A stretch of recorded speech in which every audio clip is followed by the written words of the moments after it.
Bonjour et bienvenue dans Français tout doux, Salut. le lieu où on découvre ensemble comment parler, comme un vrai français, mais tout en douceur. Exactement. Et aujourd'hui, on s'attaque à un sujet, disons, existentiel. Ah oui, Lequel? comment on fait en français pour parler de ces journées où rien ne va? Genre le café renversé, le bus raté, La flaque d'eau juste là où on pose le pied. voilà. Et tout ça avant 9h du matin, bien sûr. Un classique. Bon, programme chargé alors, on va décortiquer ensemble 3 expressions très françaises pour parler de malchance. Avec style, si possible. Et on verra que même la guigne, ça a ses petites histoires, ses origines parfois surprenantes. Super. Alors, on commence par laquelle? Le grand classique, incontournable. Avoir la poisse. Ah oui, celle-là, on l'entend partout. Ça veut dire tout simplement ne pas avoir de chance, c'est ça, hein? C'est exactement ça. Et ce mot poisse, il est intéressant, il vient de la poix. La poix. Mhm. C'est quoi exactement? C'était une sorte de résine noire très très collante. Un peu comme du goudron, quoi. Ah, d'accord. Donc l'image, c'est la malchance qui nous colle dessus, comme de la poix. On s'en débarrasse pas. C'est tout à fait l'idée.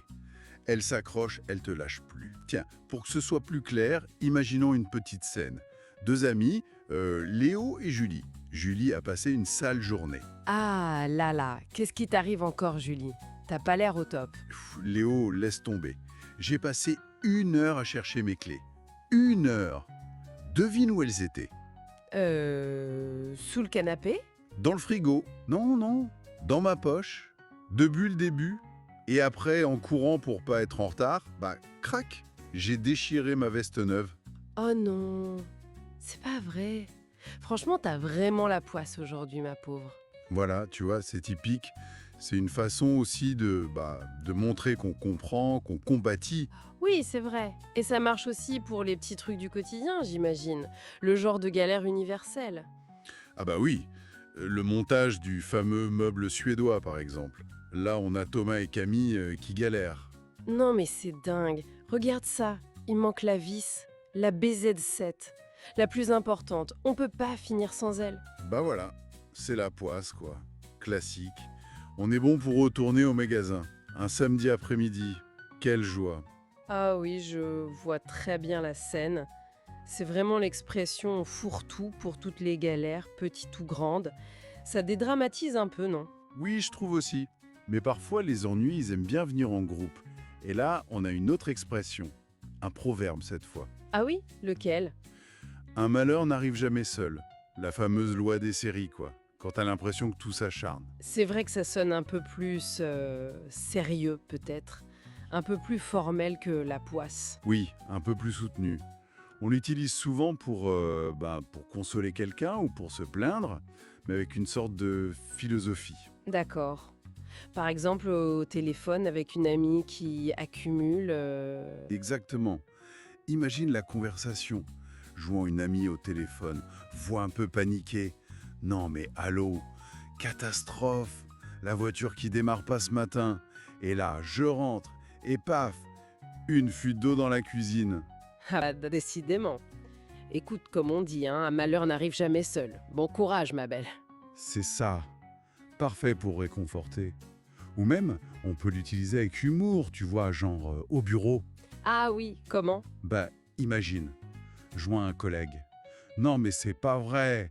L'imprimante et la machine à café qui tombent en panne le même jour. Ah mais tu vois, un malheur n'arrive jamais seul. Elles se sont passées le mot.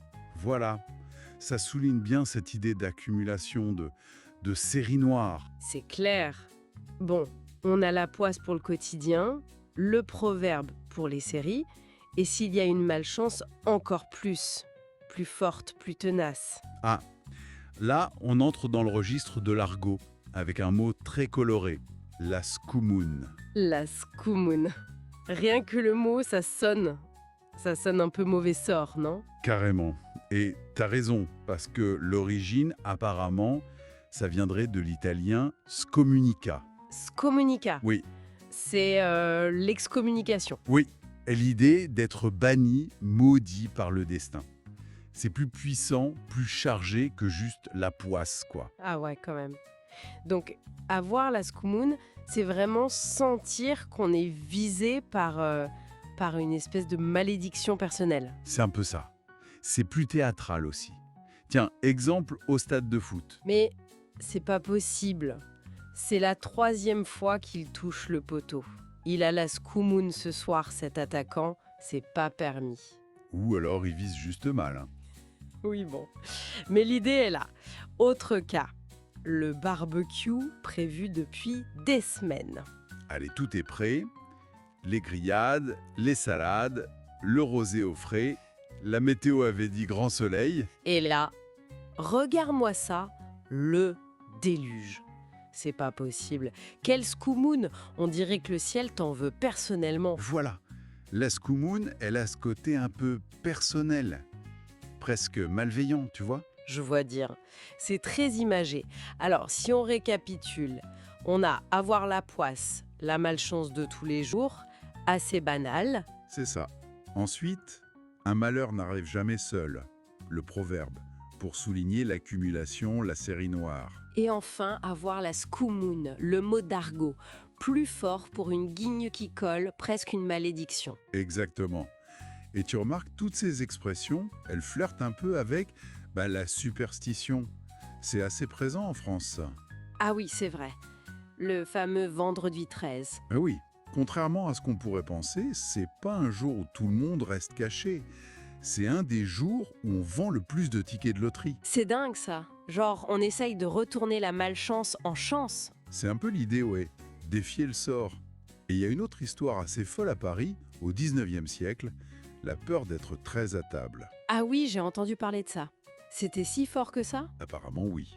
Au point que certaines familles bourgeoises engageaient un 14e convive.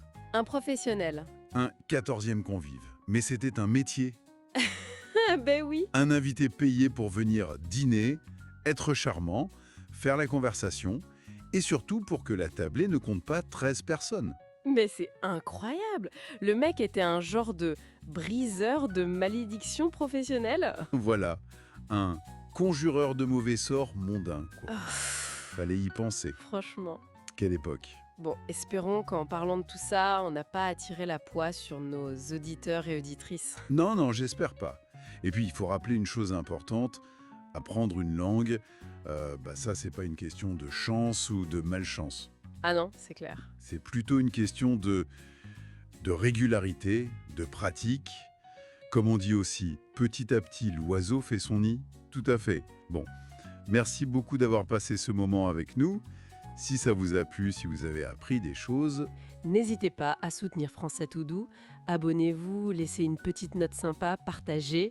Ça, pour le coup, ça nous porte chance. carrément. On se retrouve très vite pour de nouvelles explorations de la langue française.